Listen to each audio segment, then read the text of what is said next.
To get a good sense of Malaysian flavors, here are 4 recipes that will help you create a Malaysian feast. But cooking multiple dishes at home can be challenging because I want to serve everything hot all at once. So I will use all of my kitchen tools to accomplish the menu. Whether it's a stove or oven or pressure cooker, you'll need to use it all. What I love most about family-style dining is the variety of flavors on my dish. You're going to love the flavor explosion. I'm using 1 large shallot that I'm going to mince because I'm going to put it in the mortar and pestle to pound it into more of a paste. So I'm going to try to cut this up as small as possible.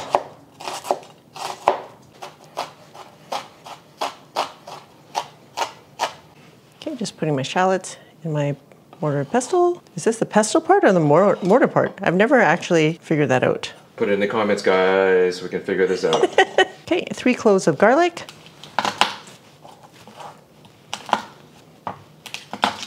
Okay, I'm just using my garlic press because I think it's going to get it finer than if I try to chop it up myself. But you can totally chop it up yourself if you like. That just helps the paste get pastier. Okay, I'm starting off with a pretty big piece of ginger. This portion is going to go in the green onion and ginger sauce, and this is going in here. So I'm just going to peel it with the back of a knife, and the skin just comes right off. See? And you don't waste any ginger. All right, I've had people say that this is dangerous, so you can use the back of a spoon if you like. I'm just used to using the paring knife. But Flo likes living dangerously. Okay, and then I'm going to grate this ginger into the bowl as well. Yeah, why can't they just call this a bowl? Bowl and pestle. All right, and we're going to pound this into a paste. And if you can't do this or you don't have a mortar and pestle, you know what? I only bought this like maybe this past year sometime. You can just put it in a little food processor and just process it into a paste. All right, guys, to me, this is good enough. But if you want to keep going, that's totally up to you. But I think this is exactly what I want. I'm using chicken leg quarters today because they were super cheap. I think these 4 legs were like $9. And you know what? It's going to feed my family. So I am going to take off some of the fat, and I'm going to use this in the rice. You're like, what? You know what? You're not going to eat this anyways. So let's just take it off. There's probably an easier way to do this, but you know, Flo can't be bothered. All right, so I took a little bit of fat off of each leg, and I'm just going to set this aside. Okay, so we're going to lift up the skin a little bit and put maybe about a tablespoon into each leg. And a lot of recipes I saw, it was like to use this paste on the outside, but I figure, you know what? Let's put it on the inside so we actually get the flavors into the chicken without having to marinate for too long.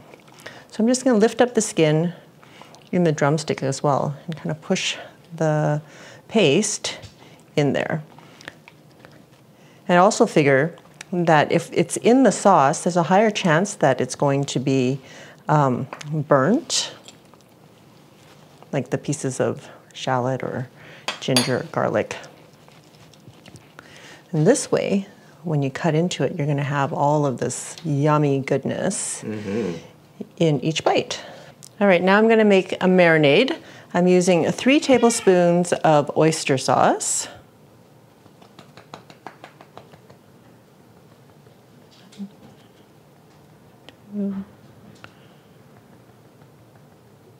Three. 1 tablespoon of ketchup mayonnaise. And this is a dark sweet soy sauce. It's kind of molasses-like. It's different from a dark soy sauce, but if you don't have this, you can definitely use regular soy sauce with some sugar. 1 tablespoon of regular soy sauce. and about a teaspoon of chili powder. That will give you some heat and some color. Just going to pour this over, and we're going to massage it into the skin of the chicken. And this is what's going to give it that golden color.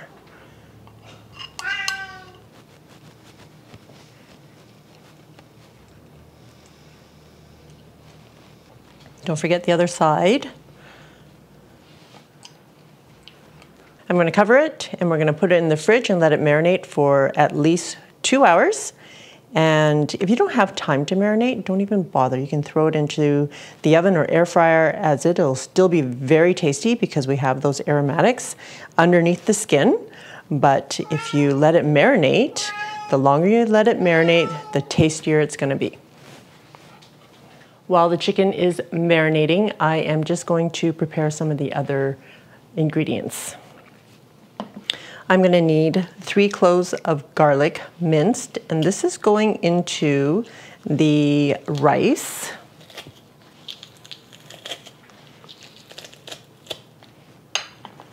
All right, setting this aside for the rice.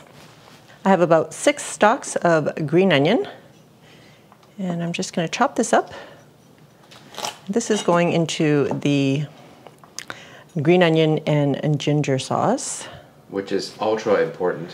Now, I'm making a lot here because my family loves it and it will all be gone. But if you don't want to make this amount, you don't have to. You can totally cut it in half.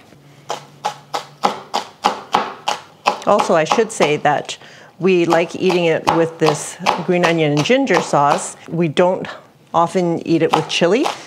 With a chili sauce, which I know all the Malaysians and the Singaporeans are gonna be all up in arms because I'm not serving it with chili sauce, but we can handle the heat, you guys, we're Canadian. All right, you can leave it chunky like this, but I like to cut it down just a little bit more.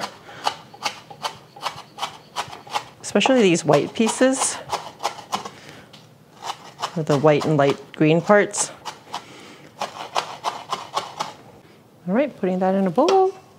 And remember that piece of ginger, and I've peeled it already, and we're just going to grate it into the green onion.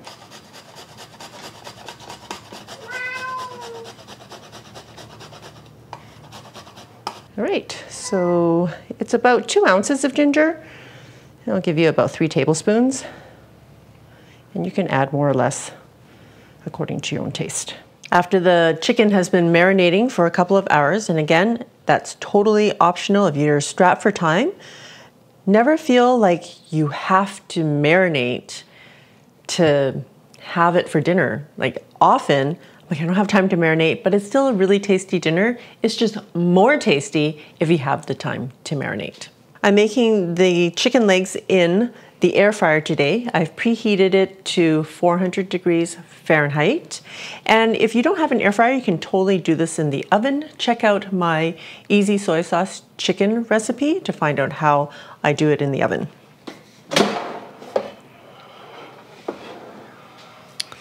So I'm going to try to stand these up if I can, so that I can get more of them in.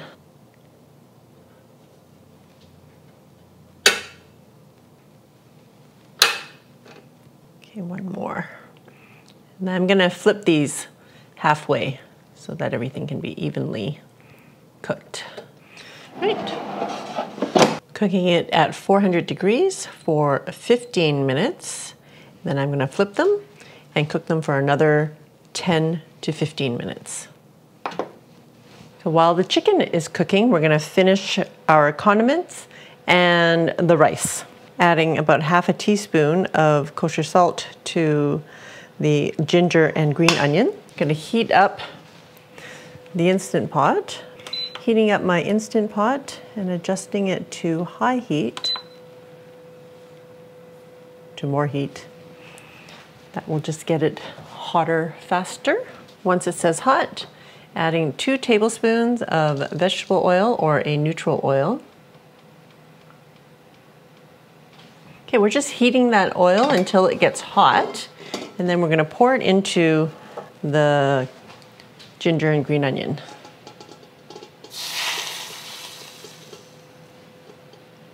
And give that a stir. And then we're going to set this aside. All right, remember that chicken fat? So now we're going to put that in, fry that up. And we're going to try to render some of this fat so that we can create more flavor. You see it? You see how that is already creating fat? Yep. Yeah, that's what we want to see. We want about 2 tablespoons of fat. And if you can't get 2 tablespoons, you can just add more oil to get to that amount. This just might take a few minutes. All right, now I'm just gonna discard that chicken fat. But look at all the fat that's been rendered. Okay, I'm gonna turn down the heat to normal. And if you're doing this in a pot on the stove, you could do it the same way I'm making this rice. All right, this was 15 minutes, so it's almost done. I'm gonna leave it in there for another 5 minutes or so while I get the rice going.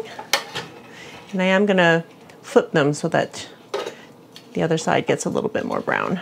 Wow, look at that color though. I know, it looks so good. All right, another 5 minutes. We have the saute mode on normal, and I'm gonna add my garlic. Remember those 3 cloves of garlic that I pressed earlier? I'm gonna cook it in this fat just for about 20 to 30 seconds. And then we're adding my rice. Now, I thought I had some pandan leaves in my freezer, but I was completely out. So if you have pandan leaf and you wanna add it to the rice, it would make it super fragrant. You can add it at the same time as the garlic and just stir fry it for that 30 seconds. And then you're gonna leave it in here while we cook the rice. And you'll probably need 1 or 2 leaves. And that flavor goes a long way. I'm really sad that I forgot to pick some up. So you want the rice to be coated in that chicken fat. I know it sounds really gross, but I'm telling you, it makes the rice so tasty. So I have 3 rice cups of rice in here. It's approximately 2 normal cups, like standard cups. But I like using the rice cups because then I know exactly how much water to add or how much liquid to add. After 3 to 5 minutes of sauteing the rice, we're gonna cancel the heat. We don't want it to stick at the bottom.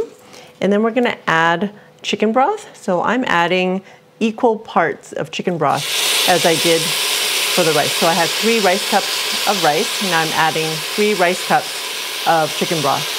And I know how much I'm adding because, like a rice cooker, there are these lines on the side of your pot that tell you exactly how many cups there are. But my understanding is that the new Instant Pots don't have these lines, which is really, really sad because when I first bought my Instant Pot, I bought it because I needed a new rice cooker. So if you're using a rice cooker, make rice the same way you would normal. Equal parts of water and rice. Putting the lid on, making sure the sealing knob is on sealing. We're gonna cook it on high pressure for 4 minutes and then let it naturally release for 10 minutes. Once the rice has cooked and has naturally released for 10 minutes, we're gonna cancel and release the remaining steam. I can't remember which way to turn it. There's nothing. There shouldn't be anything. I don't know why it was still up. Anyways, here we go. My goodness, that rice smells so good. It does. We're gonna ante up by using some dried shallots. So I'm just using ones that are that you can buy in the store. And we're adding 2 tablespoons into the rice. And we're just gonna give that a stir. Oh my goodness. Smells and looks amazing. Have you guys seen the chicken?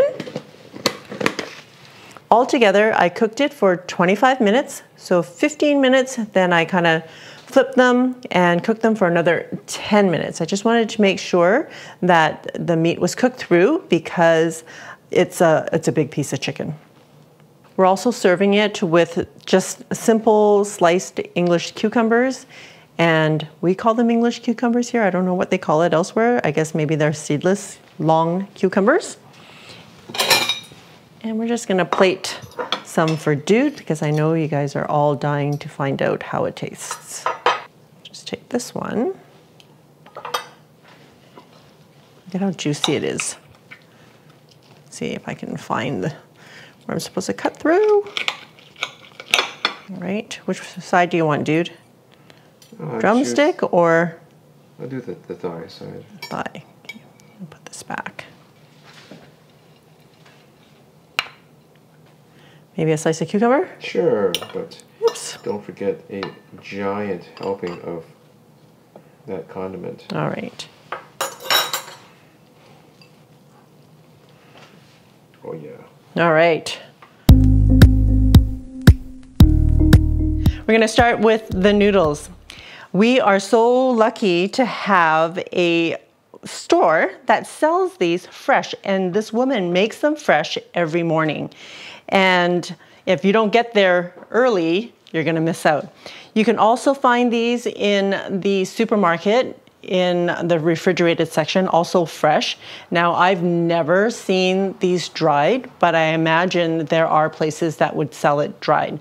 So you need to prepare your noodles however the packaging requires. But for me, because I have fresh noodles, I'm just gonna cut them up into strips and set them aside. And you can cut them up as wide as you like. So I have a pound of these noodles here, and I'm just gonna cut them up about 1 inch wide. Oh, they look nice and chewy. I know, so good. And I'll just show you. So this will need to be separated, and that's what I'll do. I'll just separate it into like, not individual noodles, like an individual, this is one individual noodle, I think. Nope, there's two here. So that to me is too, like they're too thin otherwise, and they'll break up while you're cooking them. So try to keep them, you know, relatively thick so that it holds its shape when you're cooking them. I'm just separating them so they'll be easier to cook when the time comes.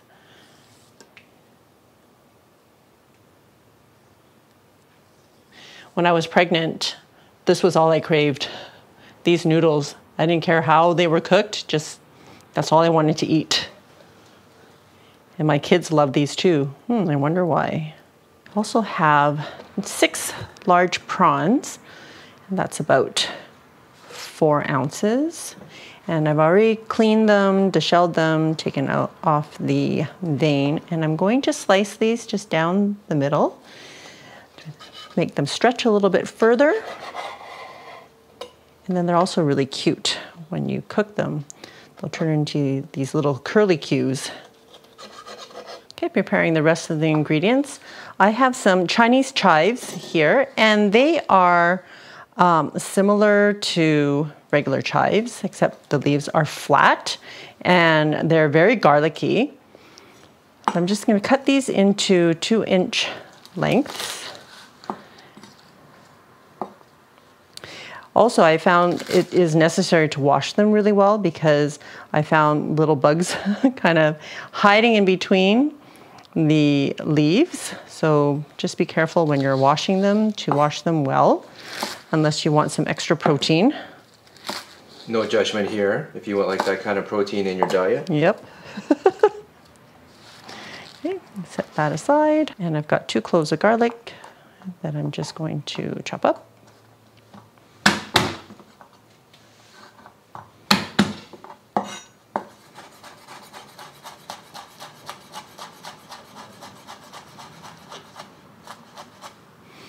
And if you don't want to chop them up, you can always put them through a garlic press. But I have time because this recipe is so easy.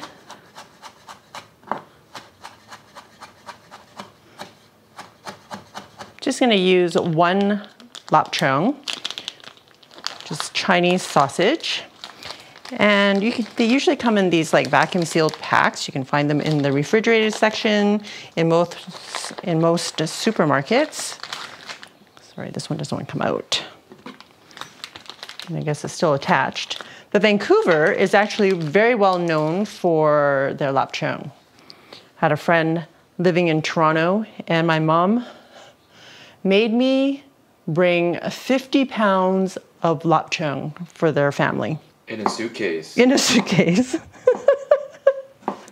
I'm just gonna thinly slice this. And if you want to use a little bit more lapchung, you can too. But I think one is plenty. Well, it's quite fragrant. Yeah, this is what makes the dish just so yummy. Okay, we're gonna crack 2 eggs and lightly beat them.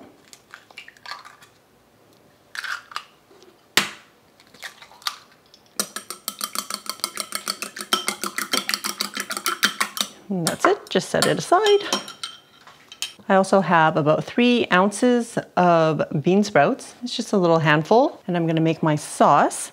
So 2 tablespoons of regular soy sauce, 1 tablespoon of oyster sauce,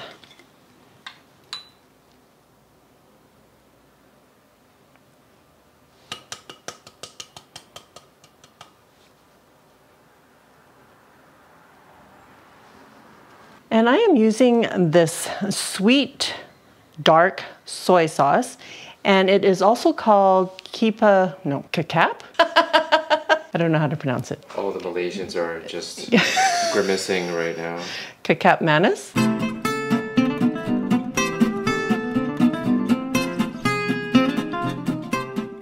And just a tablespoon of this, and it's really thick in comparison to a regular dark soy.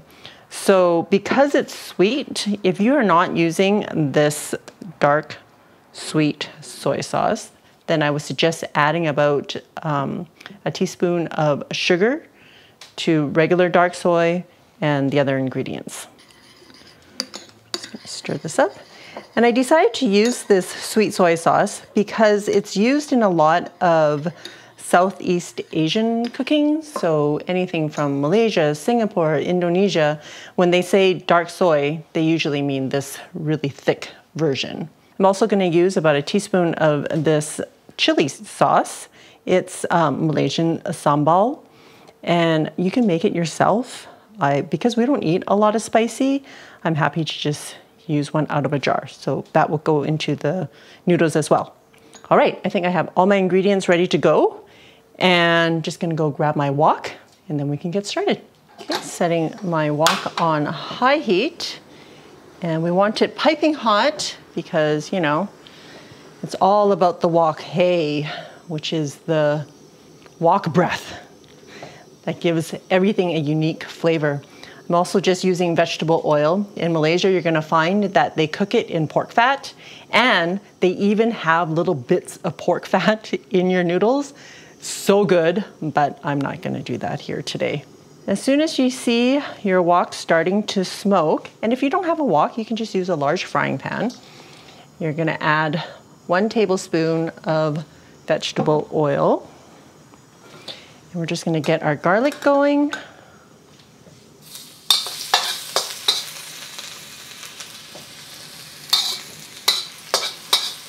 Okay, throw in our lapchung. And I'm already starting to burn, so I'm gonna turn it off because I can't move fast enough. Adding the shrimp, prawns.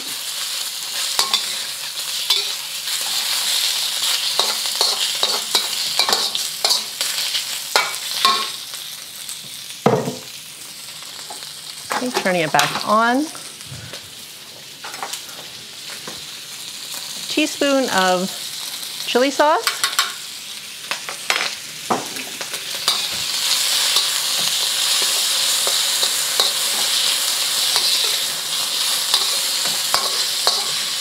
Okay, move the items to the side, adding another tablespoon of oil. Get that prawn out of there. And add your egg.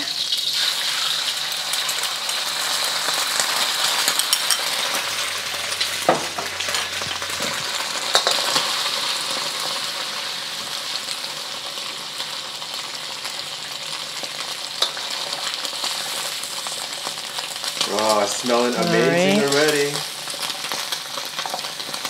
Okay, get the seafood bag in there. Now we'll get putting our noodles right on top.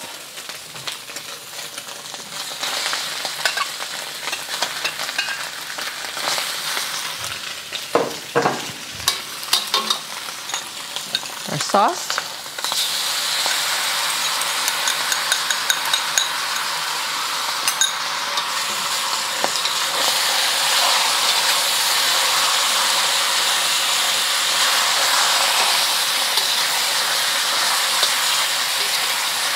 You want all of your noodles kind of covered in the sauce. We're going to throw in our chives.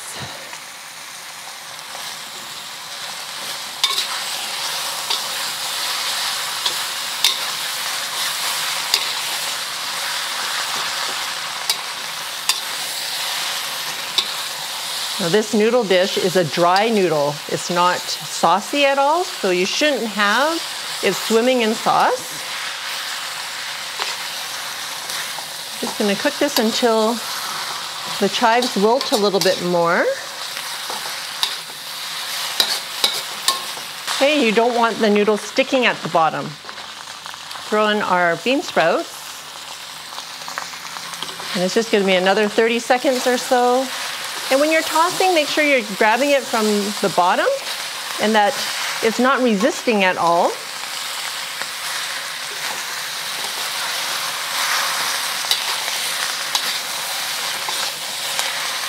Meaning it's not burning at the bottom.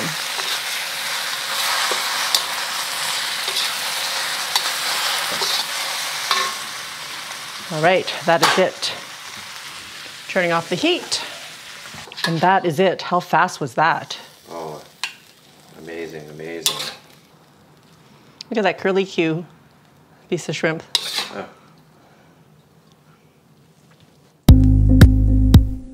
For this dish, I am using a pound of green beans, and I've already taken the top part off, and I've rinsed them. I'm just gonna set these aside.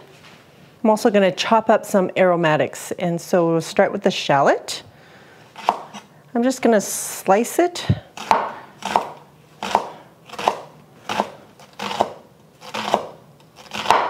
gonna mince the garlic. Smashing them just makes it easier to chop up. You could also use a garlic press if you'd like. But that means one more thing to wash. Okay, and I'm using one red Thai chili. And if you want it more spicy, you can definitely add more. If you don't want it to be spicy at all, you can just omit it. I'm also using a tablespoon of dried shrimp. I've already rehydrated these by soaking them in hot water for 10 to 30 minutes, and that will depend on the size of the shrimp. And you just want them soaked until they're tender, and you can tell. And I'm just going to chop these up a little bit because they're big. You can get smaller ones, and you can get bigger ones too, actually. This just adds more shrimp flavor to the dish, and this is also quite smelly. I'm making my green beans in the wok. I am going to blanch it first, so I'm going to heat up some water. Just want to fill your wok up part way. And on high heat, I'm just going to cover it, and we're just going to boil this water so that we don't have to wash another pot. Now, if you don't have a wok, you can use a large frying pan. If your frying pan is large enough to blanch the green beans, you can do that. Or you can just do the green beans aside in a pot of water and stir fry it in your frying pan. This is the shrimp paste. It is called belacan, and this is from Malaysia. Well, originally I bought it here, but there's a reason why it's in a vacuum sealed bag. That's how I store it in the fridge, because you only need a little bit and it will go a long way. It adds so much flavor to whatever you're cooking.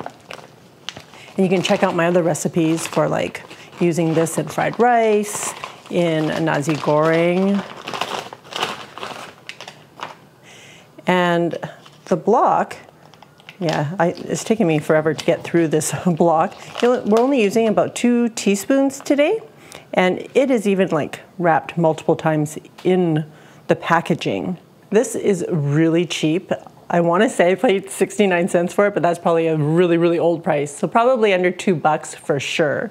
If you try to find it online, it is outrageous. Don't ever buy shrimp paste online. There are other cultures that use shrimp paste, but it comes in a different form. So I think like the Filipinos, they use a shrimp paste in a jar, and it's more liquid form. And even in Chinese culture, my dad used to love shrimp paste, and it also came in a jar. But I think the flavor might be a little bit different, but you'll get the idea. It's not as potent as this belacan. I'm just gonna drop our green beans in here. I'm gonna cook it for about a minute or two, just until the green beans are tender. I'm just trying to cover all of it. Okay, just boil it on high for about 2 minutes. All right, should be good. I'm gonna remove them, turn off the heat, and we'll just set them aside.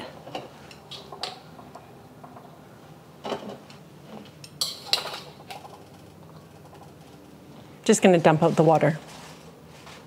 Okay, turning the heat back on up to medium.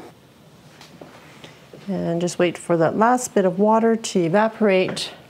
Once you see the wisp of smoke, wok is hot enough. I'm using avocado oil today.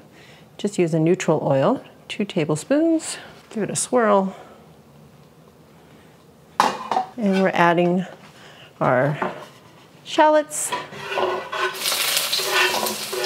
garlic, and chilies, and shrimp.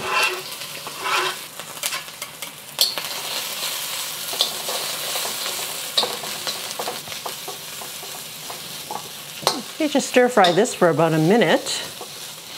Then we're going to push it off to the side and add our belacan. About 2 teaspoons. And stir fry this for about 3 minutes.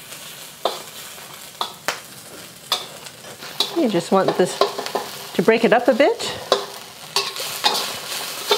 and stir it all in. Oh, the aroma. Oh my Lanta. It's so good. It is so smelly. In a good way. In a good way. In a powerful way. Okay, adding my green beans back in.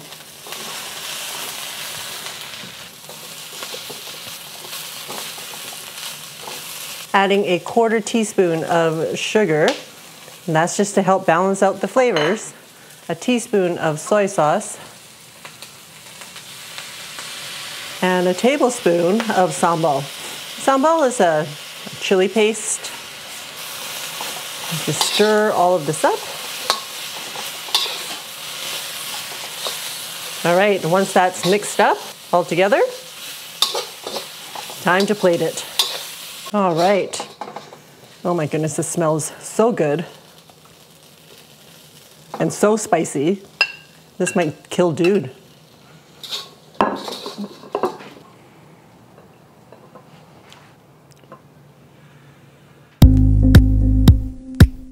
I'm just gonna get started with a couple of shallots and 3 cloves of garlic that I'm gonna mince. I'm gonna chop these up. And the paste is quite spicy, so I'm not going to add any more spiciness to it. Thanks. That's it. My stomach thanks you. But you're the one who's always asked me to bump up the heat. Hey, where'd you go? Oh. Turning the pot on. Just turning it on saute, normal. We're gonna chop up our shallots.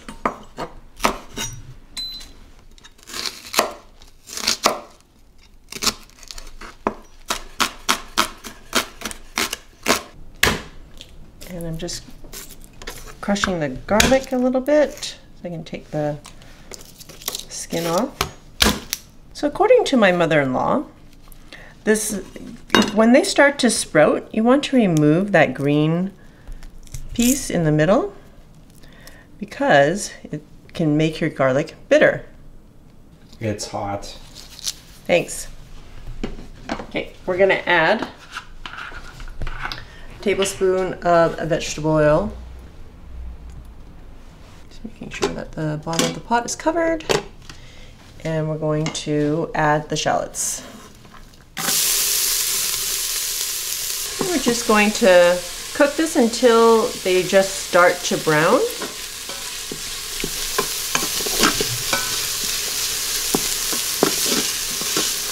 Shallots are the base to a lot of Malaysian curries. So, but if you don't have shallots, you can always just cut up an onion and throw that in there instead. Okay, so I've been stir frying this for about 2 minutes. I'm gonna add my garlic now, and that's 3 cloves of garlic minced. Okay, so this you're just gonna stir for another 30 seconds after you added the garlic until they're fragrant. Then we're gonna add the paste. Putting in the whole pack. Now this makes a lot. So if you're not cooking for a whole family, you may want to cut it down, like cut the recipe in half. You can always just use half the paste and then save the other half for another time. We're going to let that cook for 3 to 4 minutes. It smells so good. Whoa, that is very pungent. That's strong in a good way. All right, it's been about 3 minutes. I'm gonna turn it off. Does that cancel? Yes. And we're gonna deglaze the bottom of the pot. So I have half a cup of water. I'll just use a quarter cup. Nope, adding the other. Yep, half a cup of water. And you want to get all the bits off because otherwise your pot's not going to come to pressure because it thinks it's burning at the bottom. So make sure you deglaze it really well. Okay, I have about 3 pounds of short rib, boneless short rib, cut into about 1.5 to 2 inch cubes. And I'm just going to add it in here and we're going to mix it up. Make sure all the pieces are covered. I'm going to add the full can of coconut milk.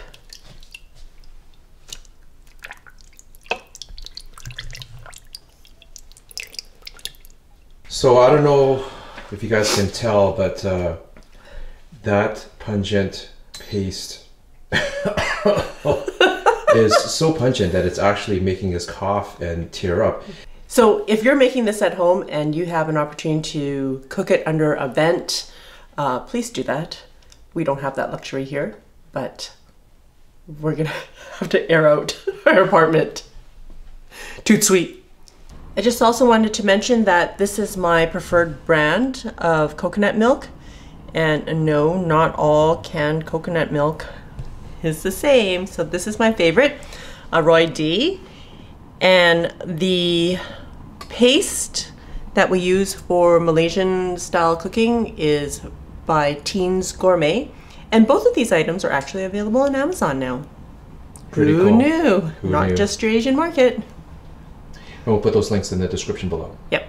It took about 10-15 minutes for it to come up to pressure, and we cooked it for 30 minutes on high pressure, and then I just quick released the pressure. Let's see what we have. Oh my goodness, it looks so good. Oh, it smells so good. So if you wanted to, you could still eat the curry just like this. But like I said, beef rendang is a dry curry. So what I'd like to do is reduce this, and it'll probably take about 20 minutes for it to reduce to the consistency that I would like. We're just gonna let the rest of the liquid reduce down. So can you tell the difference from earlier when it was Yes. just saucy? So this is considered a dry curry. Like it's not as soupy, and the curry kind of clings to the meat. Oh, my mouth is watering. That looks amazing. That 30 minutes of saute made all the difference. Like the color changed dramatically. Yeah. So that's what you want, is this dark brown color. Even though it seems to have taken a long time to make this with the Instant Pot, because you're cooking it for 30 minutes and then you have it on saute mode on high for 30 minutes to reduce the sauce. If you were to make it traditionally over the stovetop, it would take several hours. So this is still quick compared to making it from scratch without an Instant Pot.